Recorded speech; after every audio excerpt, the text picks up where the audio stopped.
안녕하세요. 저희가 다음 스텝으로 데이터 선택과 필터링에 대해서 한번 알아보겠습니다. 네, 데이터를 선택한다라는 게 어떤 의미냐면 계속해서 여러분들 머릿속에 그 데이터 프레임의 모양을 머릿속에 그려주세요. 그래서 우리 데이터 프레임은 총 세 가지 부위로 나눠져 있었잖아요. 맨 위에는 컬럼, 맨 왼쪽에는 인덱스, 그 안에 있는 거는 밸류라고 되어 있는데, 이제 내가 데이터 분석을 하다 보면은 이 전체 데이터를 보는 게 아니라 데이터의 일부분만 조금 똑 떼와서 이번엔 난 여기 한 줄만 떼와서 볼까? 아니면 나는 여기 전체 중에 이 부분만 좀 떼와서 볼까? 뭐 이런 식으로 데이터를 선택하거나 어떤 뭔가 뽑아와야 되는 경우들이 자주 있을 겁니다. 이제 그럴 경우에 대해서 한번 만나볼게요. 그래서 가장 기본적으로 데이터 이제 열 선택이라는 게 세로 줄 선택이 가장 기본적인 방법인데, 우리 데이터 프레임 일단 이렇게 한번 찍어 볼게요. 그럼 데이터 프레임에서 나는 이게 만약 지금 이게 0, 1, 2라고 우린 이름이 되어 있는데 그냥 X, Y, Z 축이라고 생각을 해볼게요. 그 중에 나는 X축 여기 한 줄만 똑 떼와서 보고 싶어. 다른 거는 지금 나한테 필요가 없어. 라고 할 때 모양이 이렇습니다. 내 데이터 프레임 그릇 가져다 놓고 대괄호 기호 사용하시고요. 문자열 쌍따옴표 이렇게 넣어주시고요. 그다음에 엑시스 0 앵글이라는 내가 보고 싶은 열 컬럼에 이름을 넣어줍니다. 그리고 실행을 하면은 다른 두 가지 있던 줄이 떼어지고 내가 원하는 내가 이름을 넣어준 곳만 이렇게 보여지게 되는 거죠. 이게 데이터를 선택한 건데, 여러분 항상 이제 머릿속에 모양으로 생각해야 되는 거, 전체 네모난 모양 중에 이 세로 한 줄을 떼와서 이렇게 본 결과물인 겁니다. 이게 이제 데이터의 열 선택이라는 부분이에요. 이게 가장 기본적인 방법이에요. 근데 그러면 나는 행 선택이라는 개념이 들어가면요. 오케이, 10가지는 이렇게 봤어. 근데 난 그 중에서도 여기 있는 행 한 줄이 보고 싶어. 라고 하면은 이때는 명령어가 살짝 하나 더 들어가게 됩니다. 볼게요. 내가 행을 선택하고 싶어요. df에 .loc 하고 똑같이 이제 대괄호 0을 넣어주시면 됩니다. 그러면요, 이런 결과가 나오게 되는데요. 어떻게 나온 건지 우리 헤드 명령을 밑에다 한 번만 더 실행해서 비교하면서 볼게요. 보면요, 우리가 df loc의 0번이라고 선택한 건요, 여기 0번 인덱스 행 한 줄을 선택한 겁니다. 그래서 값을 보면요, 0.016이라는 값 보이죠? 0.044라는 값 보이죠? 0.007이라는 값이 이렇게 보이죠? 이렇게 값을 한 행을 떼와서 본 게 결과가 이렇게 나온 겁니다. 이렇게 하나씩. 그래서 이 왼쪽에 있는 인덱스가 어떤 일종의 주소라고 했잖아요.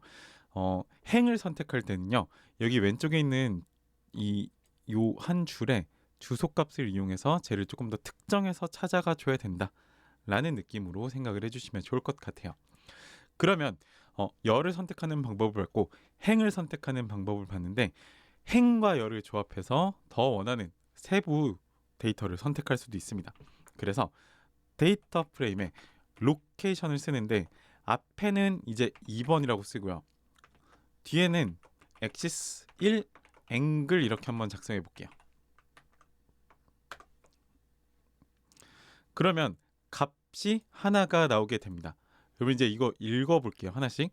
나는 df에 loc라는 명령을 이용해서 이렇게 두 가지 값을 콤마를 기준으로 넣었어요. 앞에는 행이고요. 뒤에는 열이에요. 이거는 필기 한 번만 할게요. df에 loc 한 다음에 여기다가 첫 번째는 행이고요. 뒤에는 열 정보를 넣어주시면 돼요. 그렇게 해서 우리 2번 행이 뭔지 한번 찾아가 볼게요. 그래서 0번, 1번, 2번 행 여기 있죠. 그 다음에 엑시스 1 앵글. 그러면은 결국에 여기 있는 값이 나오게 되는 겁니다. 그렇게 해서 행과 열을 특정해서 조금 더 내가 원하는 세밀한 데이터를 특정해서 뭔가 다룰 수 있다라는 것을 이렇게 기억을 해주시면 좋을 것 같아요. 또 한 번만 마지막으로 연습해 볼게요. 이렇게도 쓸 수 있습니다.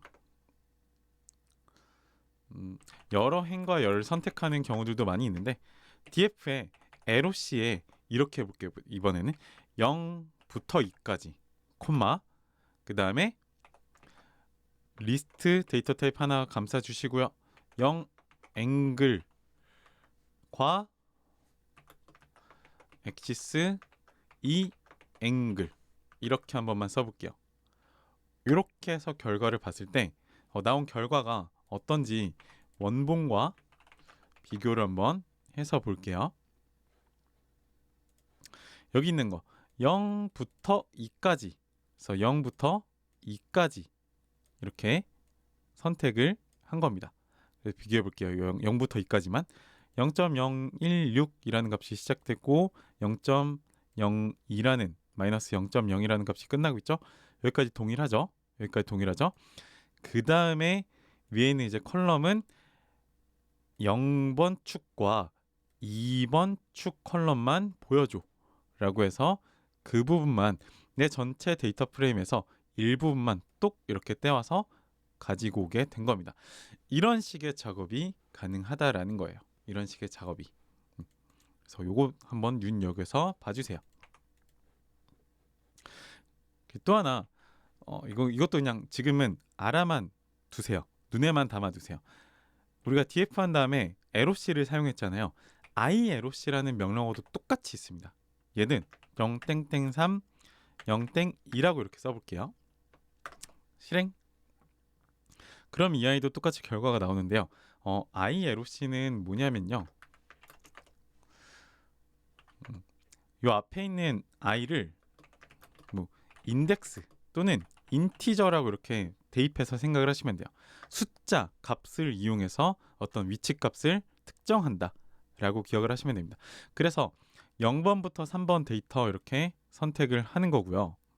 그 다음에 0번부터 2번 컬럼을 선택을 한다라는 것. 그리고 혹시나 위에서는 0번부터 2번까지 썼는데 여기 있는 3개 데이터가 나왔고 여기 iLOC에서는 0번부터 3번까지 썼는데 왜 위에랑 결과가 같은가요? 라는 의문점이 혹시 드신다면 또는 0번부터 2까지 이렇게 썼는데 왜 컬럼이 2개 나오나요? 라는 의문점이 드신다면은 요거는 파이썬에서 리스트 인덱싱, 슬라이싱에 대한 개념이 아직 덜 잡혀 있어서 생기신 문제일 것 같으니까 이 부분 역시 나중에 파이썬 문법에서 조금 더 숙지를 해 오시면 이해가 조금 더 편하실 것 같습니다. 지금은 우리는 판다스를 이해하는데 필요한 내용들을 소개드리고 있는 거지만 아무래도 파이썬에서 동작되는 라이브러리이다 보니까 기본적으로는 파이썬 문법이 많이 내가 좀 익숙해져 있어야 더 이해할 수 있는 코드들이 많다라는 점까지 정도만 생각을 해주시고 내가 나중에 내가 이게 부족하구나 나 지금 이걸 이해를 못하는구나 다시 그 부분 공부해야지 라는 식으로 접근을 하시면 돼요. 그래서 여러분들이 이렇게 다뤄볼 수 있구나 데이터를 이렇게 다뤄볼 수 있구나 라는 것도 지금 이런 정도만 받아들여 주시면 좋을 것 같습니다. 네, 이렇게 LOC와 iLOC라는 명령어가 있다라는 게 지금 제일 중요한 거고요. 다음은 또 하나만 볼게요. 조건에 따른 데이터 필터링이라는 건데요. 한번 해볼게요. 내가 데이터 프레임이 있습니다. 이렇게 한번 해볼게요. 엑시스 0번 앵글 열을 선택할게요. 됐죠? 그런데 지금 보니까 데이터가 막 뭐 양수, 음수 이렇게 돼 있는 것들은 괜찮아 보이는데 데이터 밑에 쪽에 보니까 데이터가 0으로 채워진 값들이 보이는 것 같아요. 그냥 우연찮게 보게 된 거죠. 사실 이거는 데이터가 이거보다 훨씬 많으면 발견 못할 수도 있죠.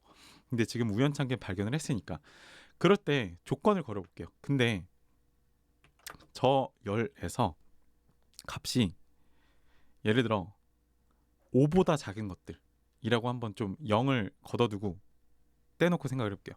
5보다 작은 거 라고 이렇게 실행을 하잖아요.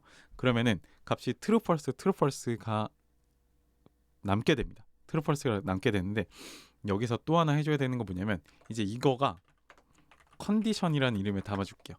파이썬에서 보통 이제 조건을 컨디션이라는 이름으로 많이 다루게 되는데 내 데이터 프레임에 다시 한번 대괄호하고 저 컨디션을 넣어주게 되잖아요. 그러면은 저 조건에 맞는 데이터만 또 선택이 됩니다. 5보다 작은 것들, 5보다 작은 것들 해서 지금 보면은 다, 죄송해요, 5보다 큰 것들이라는 조건을 걸게 된 거예요. 첫 번째 축의 값이, 다시 한번, 첫 번째 축의 값이 5보다 큰 데이터를 필터링한 겁니다. 그래서 그 조건을 만들어준 다음에 내 데이터 프레임에 이런 형식으로 내 데이터 프레임에 이 컨디션, 조건을 넣어주시면은 그 조건에 맞는 결과물들이 이렇게 보여지게 되는 겁니다. 이게 이제 데이터 필터링을 위한 통한 데이터 선택이라고 생각을 해주시면 좋을 것 같아요. 그래서 우리 아까 0이란 값들을 많이 봤잖아요. 데이터 프레임에 이번엔 변수에 넣지 않고 이 안에 그대로 써볼게요. 데이터 프레임인데 엑시스 0번 앵글에서 값이 0보다 작은 것들이라고 하면 될까요? 실행해 보겠습니다. 이렇게 하면은 0보다 작은 것들이 선택이 되는데 약간 조금 의미가 이상해져요. 마이너스 음수에 해당하는 것들도 다 선택이 되고요. 뭔가 의도치 않은 12 이런 것들은 왜 선택이 되지? 라는 것들도 이제 이런 상황들도 만나게 될 겁니다. 그래서 조건은 이렇게 간단한 게, 쓰는 문법은 이렇게 간단하지만 진짜 내가 원하는 데이터들을 얻기 위해서는 이 데이터가 어떤 특성을 가지고 있는지에 대한 도메인 지식도 필요하게 되고요. 이런 그 원하는 결과물들을 얻기 위해서 판다스를 많이 알면 알수록 당연히 훨씬 더 효율적으로 데이터를 뽑아낼 수 있게 되는 거죠. 그래서 다시 이 데이터에서 집중해서 다시 한 번만 훑어보면요, 여러분 밑에 보면 데이터 개수를 볼 수 있습니다. 데이터 개수가 우리 원래 15만 개였는데 지금 데이터가 거의 절반으로 줄어들었죠. 그렇게 했을 때 첫 번째 열 값이 0보다 작은 것들만 골라내면서, 첫 번째 열 기준으로는 다 0보다 작은 값들이 담겨 있죠. 근데 나머지 두 번째, 세 번째 열의 값은 이 조건이 적용되어 있지 않으니까 0보다 크더라도 이렇게 값이 나타나 있는 겁니다. 그래서 예를 들어 여기 있는 다섯 번째 행은 첫 번째 열은 0보다 작지만 다른 값은 뭐 0보다 큰 값이 이렇게 담겨 있는 형태의 결과가 나오게 되는 거죠. 근데 나한테 중요한 거는 저 0인 값들이야. 0보다 작은 게 아니라 값이 0인 것들이 좀 내 마음에 너무 불편해, 거슬려 라고 할 때 우리의 지금 목표, 첫 번째 축의 값이 0인 데이터를 필터링 해볼게요. 그렇게 했을 때 뭐 제로 데이터스라는 이름에다가 df에 엑시스 0 앵글이라는 컬럼의 값이 0인 것들이라는 조건을 만들게요. 그래서 df에 제로 데이터스라는 값을 이렇게 넣어서 필터링 해보겠습니다. 그랬더니 대략 한 2500개 정도의 값이 0이라는 값으로만 담겨져 있구나 라는 결과를 확인해 볼 수 있는 겁니다.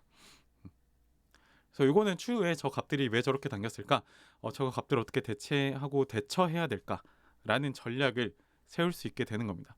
일단은 우리는 조건에 대한 부분도 이렇게 자주 쓴다라는 걸 한 번만 볼게요. 뭐 여러 조건을 결합할 수도 있습니다. 그렇게 해서 조건을 뭐 1, 2 이렇게 두 개 담아 볼게요. 첫 번째 조건은요, 엑시스 1번의 앵글 값이 5보다 큰 거. 두 번째는요, 엑시스 2번의 축 값이 5보다 작은 거 라고 이렇게 조건 두 개를 만들어 볼게요. 데이터 프레임에 1 그리고 AND 조건인 2 이렇게 넣어 볼게요. 요 기호는 AND 조건을 의미합니다. AND 조건. 그래서 둘 다 true인 경우에만 반환을 해줍니다. 실행해 볼게요. 그러면은 엑시스 1번 값이 5보다 크고 2번 값은 5보다 작은 거. 네. 이런 식으로 뭔가 데이터를 내가 원하는 조건에 맞게 세밀하게 조정하면서 확인을 할 수도 있습니다. 네, 지금까지 배워본 게 이렇게 해서 데이터 어떤 조건과 필터링 대한 부분을 한번 같이 또 알아봤습니다. 네, 또 여기까지 해보셨으면 다음 작업 우리 또 한번 이어서 해보겠습니다.